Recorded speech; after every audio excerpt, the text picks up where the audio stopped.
All right, Corin, you're my guinea pig here. I want you to stay there and watch this, and at the end I'm going to ask whether you understand it or not. Okay? Maths teacher Mr. Lloyd has unveiled a world first.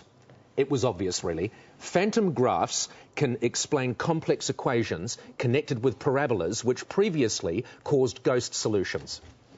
How could I not have thought of that? Philip Lloyd joins us now. Philip, good morning to you. Good morning. I want to tell you a very, very quick story to start with. I'm sitting at McDonald's with my daughter Bella. Yeah. Right? She is in your class, one of the students, where she's eating a burger, I'm eating chips, and all of a sudden she said to me, "You know about parabolas, don't you?" And I said, "No." She then spoke for an entire Big Mac and fries in such an enthusiastic way about something I knew nothing about and couldn't understand at the end of the conversation. I thought, you must be a genius. I don't think so.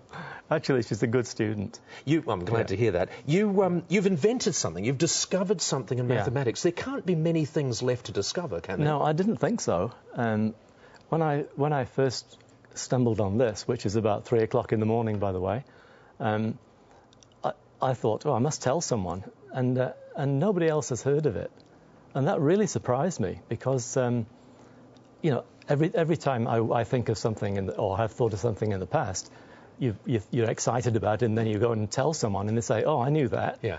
But this thing, nobody's heard of it at all, and even I sent it to an international conference organizer, and he wants me to do this in South Africa next year.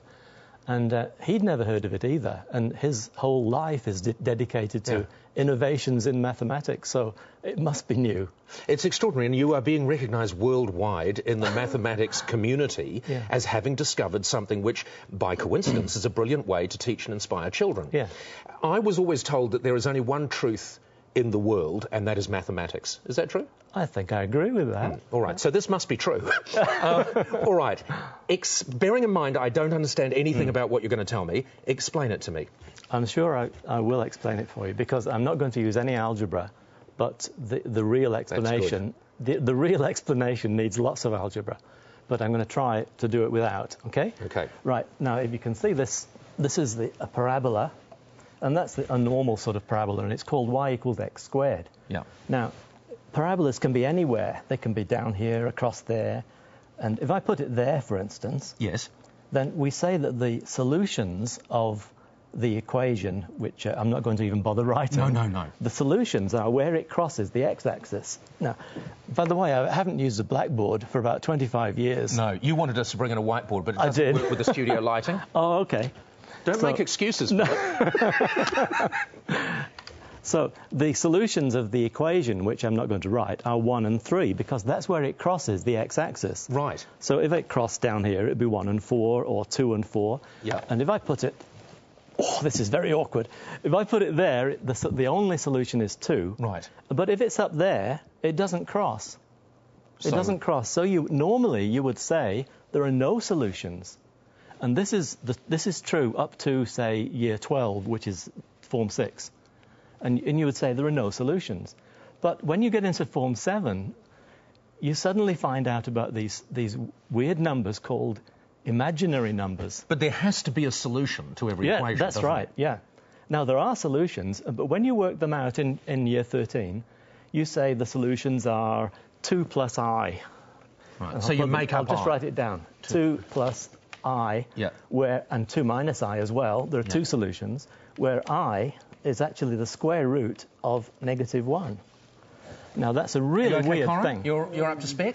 There's just that last bit lost me. All right, Don't worry. Don't worry about that. Don't worry about that. It's only maths. So, when you get to this stage and you say there are solutions and they're here, I was wondering, where on earth are they on the graph?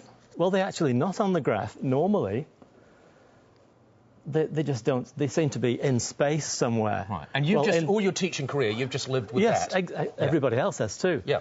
But what I thought of was, if we don't just have an x-axis, that's an x-axis. We don't just have an x-axis. Sorry. You're not concentrating, are you? No, you lost me for a minute. Right. Pay attention. Yes. Instead of having an x-axis, we have an x-plane like this. Yes. So that this is the normal x-axis here.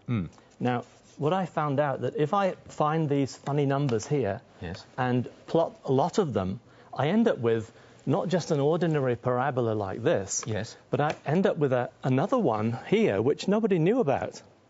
And this is called a Phantom Parabola. It's my name. Right. I call it a Phantom Parabola. Well, it's your invention. You can call it whatever you like. I would have called it a Philip Parabola. But... Yeah. So if you have this is really the graph of a parabola. It's two parts. Yep. Which people didn't realise before, and people just look at me in amazement when I first tell them. Now, what I've done here is to show you how the solutions appear. Now, I'd like to hold that. Will you hold that really firmly? Yes. Right. Now, are you going to make me disappear or saw me in half? No, this is the normal parabola, and the solutions are 1 and 3. Yep. See? Yep. But when you've got the phantom underneath, yep. Now, if I bring the parabola upwards, the parabola still crosses the x-plane. So you have your answer. Yeah, that's one solution, 2 minus I, and there's the other solution, 2 plus I, which is not out in space in your imagination. It's actually physically there. So it is sitting on the Phantom Parabola. This new plane, it's sitting on the plane. The solutions are. It's okay to just say no to me. Yeah, okay, all right. No, I didn't Paul, like to say clearly no. You have not understood anything Right. I've said. Now, I've done a really nice... Sorry, Bella. And then you made these things here. Right. You've now completely lost me, so I don't think there's much point in continuing. No. Why have you got juggling balls? That's another problem. The juggling balls have gone, I'm sorry. We still have the tape measure. Anyway, the pointer's out. It's brilliant. It's going well. Tape measure's gone. I didn't need that. The equation's getting simpler by the minute. There's an ordinary parabola. Yes. And there are the solutions -4 and -2. Right. And the phantom has nothing to do with it in this case. It didn't matter. In this case, the parabola's just sitting there. So the solution is 2. It's just 2. Yep. And the parabola, which has 2 parts, goes through that point twice, because the bottom one goes through that point as well. Yes. And this is the one that you would say doesn't have any solutions. Yep. But it does, and they're there. That's one, and here is the other one. Now, you understand that, don't you? I do, actually. Say yes. I do. Good. Yes. Good. Yes, sir. Good. Fantastic. Now, if I could... That's it. No, you can't. Oh, I can't. The interview's over. Oh. You know, I was trying to get you to pull your whole career just into 4 minutes, and it's taken you 5. And I've got a feeling there's more to be said. 7 minutes. This is fantastic, and is it the peak of your career, do you think? I think so. It's going to be hard to... It's hard to better You'll this. be hated by maths teachers all around the world. They'll think, God, how did he think of that? Damn Philip Lloyd. Yeah. Now, just by way, have a look at this. Philip Lloyd is also a trumpet soloist. Who knew? Did you know that, Bella? He is a trumpet soloist. Where are these available, Philip? I'm going to make you so famous. They used to be in the shops, but now they're just through me. Oh, they'll be back. People will be asking for them all the time. Epsom Girls Grammar, you know, you grab hold of one of these. Brilliant. Philip, congratulations. Are you going to mention my book? I mean, this is not just a merchandising opportunity for you, you know. This is network television.